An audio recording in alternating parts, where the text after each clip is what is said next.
બોટાદની ઘટનાની વાત કરવી છે। ખેડૂત મહાપંચાયતના જે નાટકો થયા એ બાબતે થોડી વાત કરવી છે।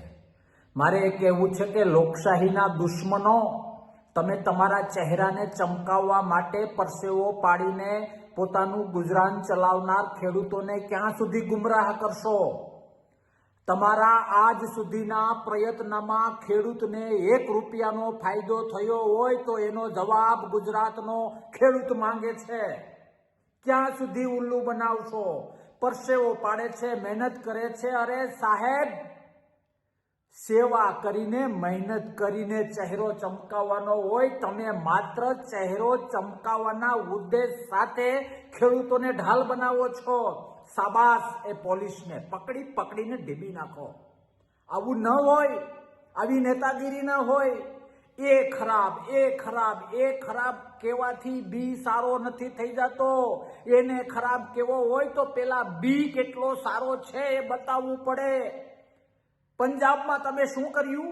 દિલ્હીમાં તમે શું કર્યું? અહીંયા તમારા રોટલા શેકવા માટે તમે ખેડૂતોને હાથો બનાવો છો।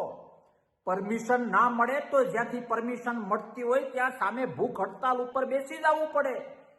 પરમિશન લેવી પડે અને પછી હજારો અને લાખોની સંખ્યામાં લોકો ભેગા કરો અને તમારા રોટલા શેકો। એમાં એક પણ ખેડૂતને વાંધો નથી। આવું ન હોય। ખેડૂતની વેદના, ખેડૂતનું દર્દ, એને જો તમારે તમારો ચહેરો બનાવવો હોય તો તમે દેશદ્રોહી છો, તમે ખેડૂત વિરોધી છો।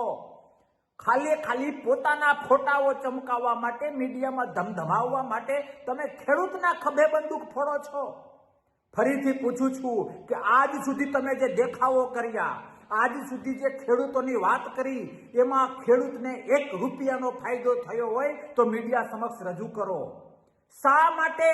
તમારી પરિપક્વતાનો અભાવ, તમારી દીર્ઘ દ્રષ્ટિનો અભાવ, તમારો લોકશાહીનો ડુપ્લિકેટ પ્રેમ। હવે પાછા વળો, પાછા।